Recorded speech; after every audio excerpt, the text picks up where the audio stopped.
எங்க அப்பா இருந்த திமுக வேணான்னு சொல்லிட்டு வந்தாச்சு.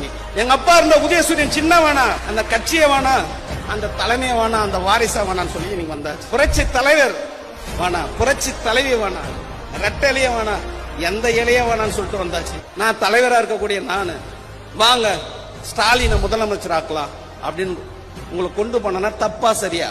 தப்பா சரியா? ஆல்ரெடி எங்க அப்பா திமுக இருந்தாரு. நான் அந்த கட்சியிலே இருந்துட்டு போயிடுவேன். அந்த கட்சி வேணாம், எங்க அப்பா அந்த திமுக வேணான்னு சொல்லிட்டு வந்துட்டேன்.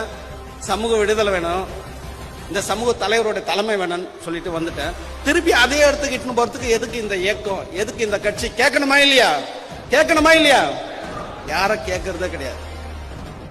எதெல்லாம் விட்டு வந்தோமோ அதே இடத்துக்கு இட்டுன்னு போறாங்க. எடப்பாடியை முதலமைச்சர் ஆக்கலான்னு வாங்க.